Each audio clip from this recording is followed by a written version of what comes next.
like from a very first principles thinking mindset, like what is like, how do you win? Okay, well, you win by charging the most. How do you charge the most? By doing the best. How do you do the best? By having the best people on your team. How do you have the best people on your team? You find a way to reliably, predictably, and still profitably pay them the most. So what's wrong with paying hourly? Nothing, technically. Most of the world does it that way still, and probably will for a long time yet.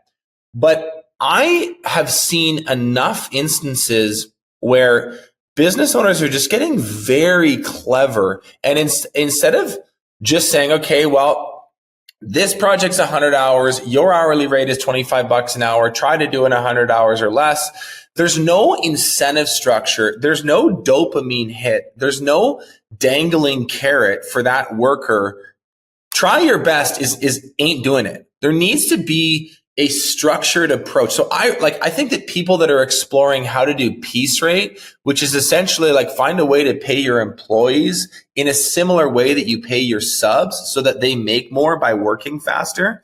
Now, a lot of people go, how do you ensure quality? Well, there's bonuses for quality. There's bonuses for Google reviews. There's a way to manufacture this. And, you know, these industries that we talk to are sort of too sprawling and different in different markets for me to like give a prescriptive approach on how you do this for your specific business wherever you live.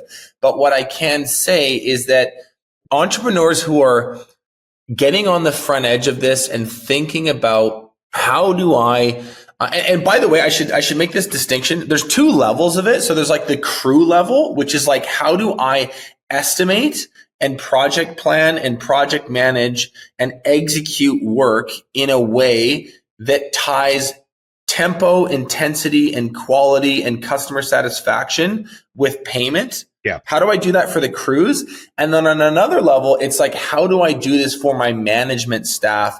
When your business grows and scales, one of the things that I'm sure some of your listeners are experiencing right now and probably thought about this morning before they listen to this podcast is this idea of a bloated overhead. In other words, I have a whole bunch of non-revenue producing roles who I need to pay a salary, who, yes, I have like a job description. And yes, we talk at the beginning of the year about what they should go do. But at the end of the day, they get paid 70 grand a year or 120 grand a year, whether we build a little or we build a lot. If you look at how nature works, like literally like the fundamental laws of physics, like that's not how animals function. That's not how primates function. Like to the victor goes the spoils, eat what you kill. Like these old adages that we sort of say and know to be true.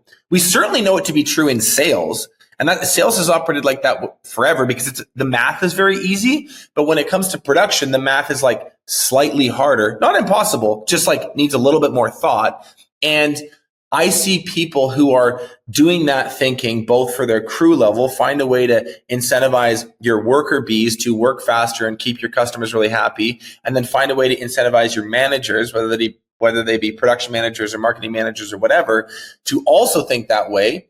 These businesses grow at an alarming rate because everyone is paddling in the same direction.